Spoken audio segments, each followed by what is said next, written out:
Segurem-se bem, pessoal, foi descoberto um túnel interestelar que leva diretamente ao nosso sistema solar.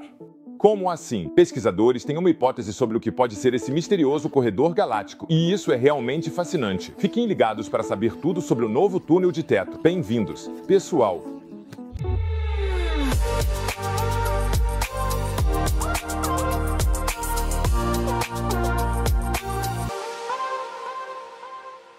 Você quase pensaria que um escritor de ficção científica tivesse inventado essa história. Os astrônomos descobriram um enorme túnel interestelar que leva diretamente ao nosso sistema solar. Será que isso é obra de inteligências extraterrestres que há muito tempo encontraram um caminho até nós? Ou há uma explicação ainda mais maluca por trás disso? Antes que vocês desapareçam pelo túnel interestelar, que tal deixar uma inscrição no canal? Você nunca mais perderá um vídeo e me ajudará a atingir minha grande meta de 100 mil assinaturas. Ainda faltam apenas algumas, por isso estou feliz com todos que me ajudam. Obrigado a vocês. Uma equipe internacional de pesquisadores liderada pelo Instituto Max Planck de Física Extraterrestre descobriu um túnel interestelar que leva à constelação de Centauro.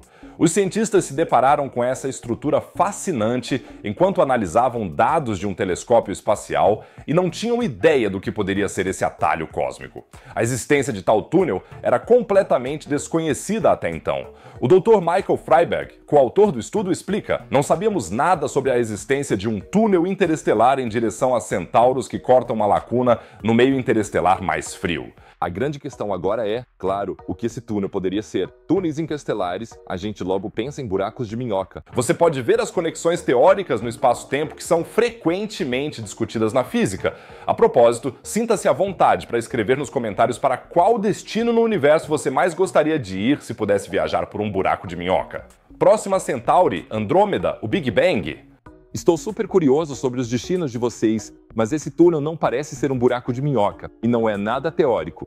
É realmente real. O termo túnel interestelar também pode se referir a estruturas gasosas no espaço que não tem nada a ver com os buracos de minhoca teóricos. Esses túneis consistem em fluxos de gás e poeira que são formados por processos físicos no ambiente interestelar. Imagine se toda a galáxia estivesse repleta de vários gases e nuvens de poeira, o meio interestelar. Esse também é o material de construção, por assim dizer, a partir do qual novas estrelas são formadas. E nesse meio existem túneis ou passagens regulares nos quais quase não há gás ou poeira. Esses túneis cósmicos são um pouco como o túnel botado nos Alpes, só que sem o lendário engarrafamento de verão, onde famílias ficam presas em carros superaquecidos com crianças choramingando e sorvetes derretendo. No túnel espacial, a viagem é livre à velocidade da luz, sem turistas espaciais irritados querendo ir todos ao mesmo tempo em direção a Centauro. E definitivamente não há obras devido a reformas cósmicas. Os astrônomos agora localizaram um desses túneis em nossa vizinhança cósmica. O mais interessante é que esse túnel faz parte de uma estrutura muito maior que circunda todo o nosso sistema solar. Os astrônomos se referem a ele como uma bolha quente local. Essa bolha é uma região do espaço interestelar em nossa galáxia. Ela tem cerca de 300 anos-luz de diâmetro e é caracterizada por gás extremamente fino e quente. Com temperaturas de até 1 milhão de graus, o gás nessa bolha é significativamente mais quente do que o meio interestelar circundante. Ao mesmo tempo, a densidade é extremamente baixa, com apenas 0,001 a 0,01 átomos por centímetro cúbico, o que a torna uma das áreas mais vazias conhecidas da Via Láctea, logo depois da minha conta bancária, quando eu me permiti comprar um novo telescópio. Os pesquisadores supõem que, por volta de 14 milhões de anos atrás, uma cadeia inteira de explosões de supernovas levou embora todo o material interestelar em nossa vizinhança e criou uma enorme cavidade com um diâmetro de cerca de 1000 anos-luz. Em termos figurativos, várias estrelas em explosão ligaram o soprador de folhas cósmico e sopraram todo o gás e a poeira de nossa vizinhança. O gás restante foi fortemente aquecido pelas enormes energias da explosão, o que explica as temperaturas medidas hoje e as ondas de choque dessas supernovas. Isso também afetou e comprimiu as nuvens de gás ao redor, resultando em uma estrutura irregular e elipsoidal da bolha. A equipe do Dr. Michael Ewing do Instituto Max Planck agora criou, pela primeira vez, um mapa detalhado e tridimensional da altura local. E eles descobriram algo fascinante. A bolha não é uniformemente redonda, mas tem várias ramificações ou túneis que se afastam dela. E um desses túneis aponta na direção da constelação de Centauros. A descoberta do túnel de Centauros é particularmente empolgante, explica o Dr. Young. Ela pode ser uma conexão com uma bolha de gás quente ainda maior que está localizada nessa direção.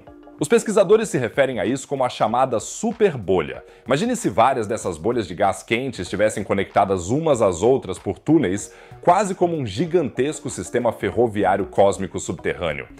Só que não saímos na Alexanderplatz, mas sim em uma bolha de gás galáctica. Que legal! O túnel Centaurus, aliás, não é o único do tipo. Os cientistas descobriram mais um túnel, o túnel Beta Canis Majoris. Como o nome sugere, esse túnel leva na direção da constelação do Grande Cão. E esse túnel também não é um beco sem saída, mas pode nos levar a outra estrutura fascinante, a nebulosa GUM. Essa é uma enorme nebulosa de gás a cerca de 400 anos-luz de distância de nós. Então, vemos que esses túneis podem nos levar a objetos realmente interessantes, se pudéssemos apenas sobrevoá-lo. Aliás, os pesquisadores usaram os dados do Erosita para essa descoberta. Isso não é a versão feminina de Eros Ramazzotti, mas sim um telescópio espacial, cujos dados os pesquisadores usaram de uma forma muito inteligente. O Erosita, que significa Extended Röntgen Survey with an Imaging Telescope Array, é um telescópio espacial de raios-x especialmente projetado para observar raios-x de alta energia e foi desenvolvido pelo Instituto Max Planck de Física Extraterrestre na Alemanha. Assim, os pesquisadores usaram o Erosita não apenas para procurar o gás quente, mas também para ver onde não há gás. É quase como criar um mapa no qual você não apenas desenha as montanhas, mas também presta atenção especial onde estão os vales, explica o Dr. Gabriele Ponte, outro coautor do estudo. A existência desses túneis interestelares levanta, é claro, uma pergunta empolgante. Poderiam eles ser uma espécie de rodovia cósmica para a propagação da formação de estrelas e outros processos astronômicos? Isso é bem plausível, diz o doutor. Esses túneis poderiam funcionar como uma espécie de duto, pelo qual gás quente e outros materiais se movem entre diferentes regiões do espaço. E, a propósito, a primeira teoria sobre tais túneis interestelares foi proposta, preparem-se, em 1974 pelos astrônomos Donald Cox e Barry Smith. Os dois suspeitaram que explosões de supernovas poderiam gerar uma rede inteira de túneis no meio interestelar, e quase 50 anos depois, os dados mostram que eles estavam certos.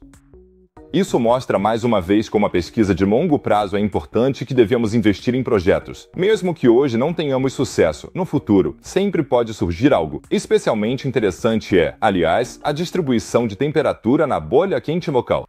Os pesquisadores descobriram que a metade sul da bolha é significativamente mais quente do que a metade norte. No sul, eles mediram cerca de 120 electronvolts, enquanto no norte são apenas cerca de 100 electronvolts. A princípio, essa não parece ser uma grande diferença, mas pode nos dar pistas importantes sobre como essa estrutura cósmica foi formada.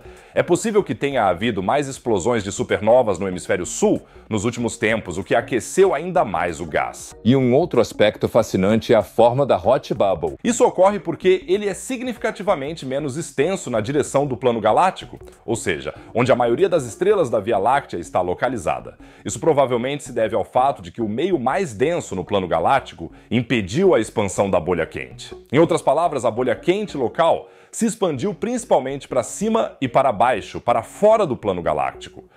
Ela é um pouco preguiçosa e escolheu o caminho da menor resistência. Isso me parece familiar, e os cientistas descobriram mais uma coisa. A bolha quente local está sob enorme pressão. Não porque ela esteja sob muito estresse, mas porque o gás quente em seu interior gera pressão térmica. Os pesquisadores calcularam que essa pressão é de cerca de 10.000 Kelvin por centímetro cúbico. Isso é significativamente menor do que a pressão típica em outras bolhas cósmicas. Isso pode indicar que nossa bolha quente local é aberta na parte superior e inferior, e que o gás quente pode escapar nessa direção. Mas agora já estou ouvindo alguns de vocês gemendo, poxa, chega de fatos. O que tudo isso significa para nós? Por um lado, tudo isso nos ajuda a entender melhor como o nosso lar cósmico, a Local Bubble, é estruturado. Você pode ver como a bolha está conectada ao seu entorno. Por outro lado, isso nos mostra mais uma vez como o nosso universo é dinâmico e conectado. Até mesmo o espaço aparentemente vazio entre as estrelas é atravessado por estruturas super interessantes e ainda não temos uma visão geral exata do que realmente está acontecendo lá fora. Assim que houver novidades sobre esses túneis interestelares, eu aviso vocês imediatamente. Então, se inscrevam no canal agora. E falando em atividade, vocês provavelmente já sabem que os campos flegres estão sob uma enorme pressão. Eu conversei com um verdadeiro professor e fiz muitas perguntas sobre como realmente estão os Campi Flegrei e quão provável é uma erupção. Não deixem de assistir a entrevista clicando no canto superior direito, que ficou super interessante. E se você clicar no canto inferior direito, encontrará outro tópico interessante sobre espaço e ciência. Cada clique ajuda muito o canal. Caso contrário, eu diria que vejo você no próximo vídeo. Fiquem bem, pessoal!